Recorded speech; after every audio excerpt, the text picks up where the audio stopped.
There were just over 300,000 sewage spills in English waters last year, an average of 824 a day.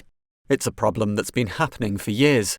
Now, after significant campaigning, the body representing the UK's water industry has apologised for polluting rivers and seas and has promised change.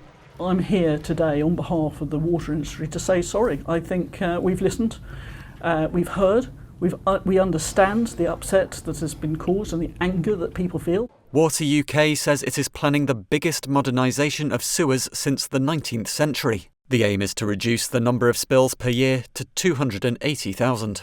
Look at Thames Tideway, the super sewer under London. £4 billion has been invested in that super sewer.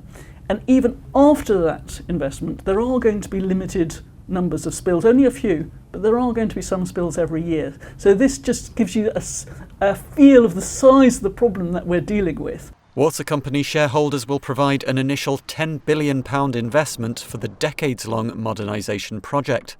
That will then be paid back in full by households, which will see increases in their water bills for up to a century. We understand from our research that the customers are prepared to pay a little bit more to start putting this problem right.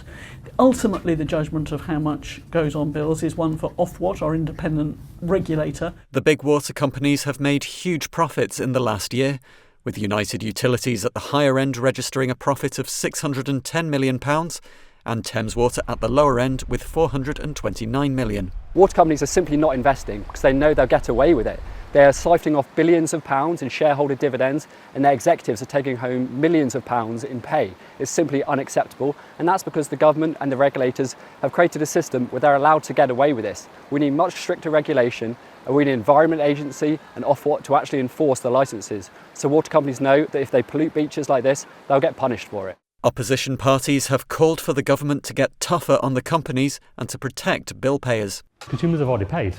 Since privatisation, £72 billion has been taken out of the water industry in dividend payments that should have been used to put right the system. So we believe in a cost of living crisis, it's for the government to make sure that consumers are protected. Liberal Democrats have argued for some time now for a sewage tax on the profits of the water companies. We think it's the water companies and their shareholders who should pay for this clean-up. Let's be clear, they've been breaking the law in the way they've been polluting our rivers and beaches. The former CEO of the Environment Agency said last year that some of these water bosses and their board members should go to prison because they've been breaking the law. So let's get serious about this. It's about time the Conservative government got tough. Today's announcement is a step in the right direction. Water companies will be judged on how quickly they can clean up the mess.